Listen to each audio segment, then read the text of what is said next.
You know what? I bet Mr. Nice Guy isn't even actually all that nice. Think about it. How the heck is President Trump going to get re-elected? That's a good question, and one, at first glance, without any obvious convincing answer. After all, Trump's job approval rating is in the low 40s at best. Half the country thinks he should be impeached and removed from office.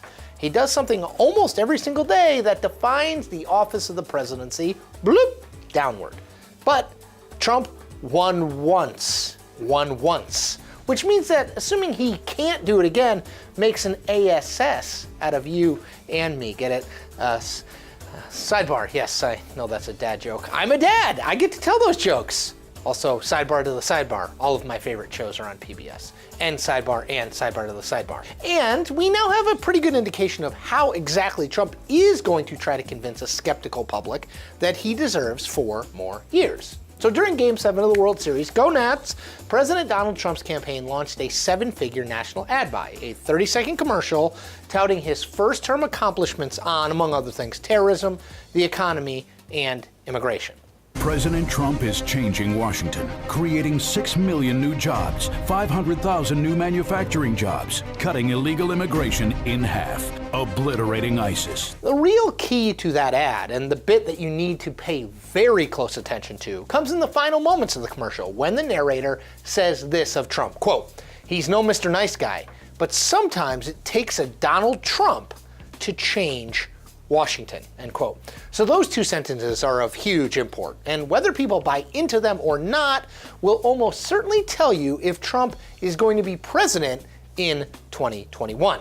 So what's clear from that tagline, no Mr. Nice Guy, sometimes you need a Donald Trump, is that the campaign understands how very poorly this president is perceived on a bevy of personality traits. So he's not seen as friendly, or kind, or empathetic, or even really someone you'd want to spend a bunch of time around, or even any time around. Candidly, a lot of people just really don't like him, which is a problem for most politicians. If your job is to get people to vote for you, then lots of them not liking you is a bit of a roadblock. The Trump team does know this to their credit, which is why this ad tries to turn people's negative views of Trump on their heads. So what the ad suggests is that in order to fix a place as broken as Washington, D.C., you need someone who doesn't care about whether you like him or not, or whether anyone likes him or not, who only cares about the bottom line, the results. In a bumper sticker, the campaign messaging that this ad appears to preview goes something like this.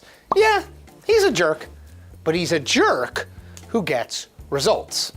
The underlying argument here is that for too long, voters elected presidential-looking and presidential-sounding politicians, people who played nice with one another, who gave predictable speeches, who went to all the Washington dinners and made friends with all the members of the media. And look where that got us. It screwed the average Joe, while these so-called elites feathered their own nests.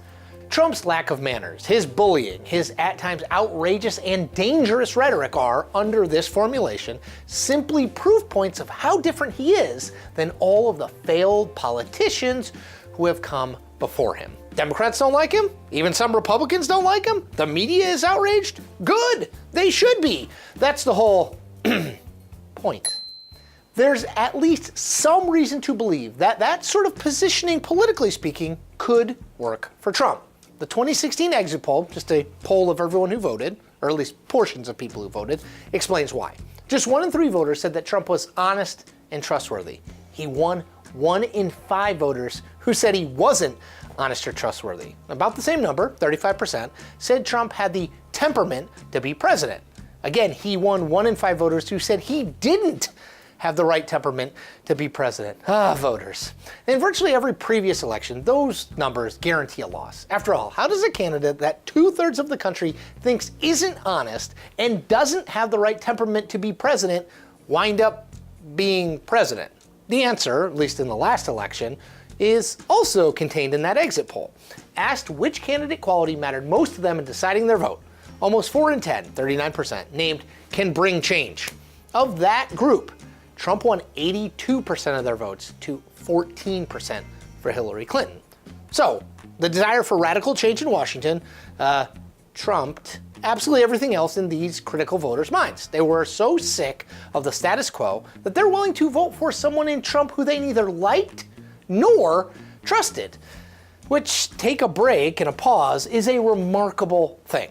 Now, the question for Trump, for the country, for the Democratic nominee, for all of us in 2020, is whether voters' desire for change is still as strong as it was in 2016, and whether they still think that Trump, who will have been president for 4 years by that time, is actually a change agent or just a charlatan. Now, what's clear is that Trump is going to embrace, well, Trumpiness as a virtue, not a vice. He'll make the case that you don't need to like the president, you just have to like the results the president brings about. And honestly, that's a pretty good message that just might work. And that is the point. We make new Point episodes every Tuesday, Thursday, and now Saturday too. Check them all out.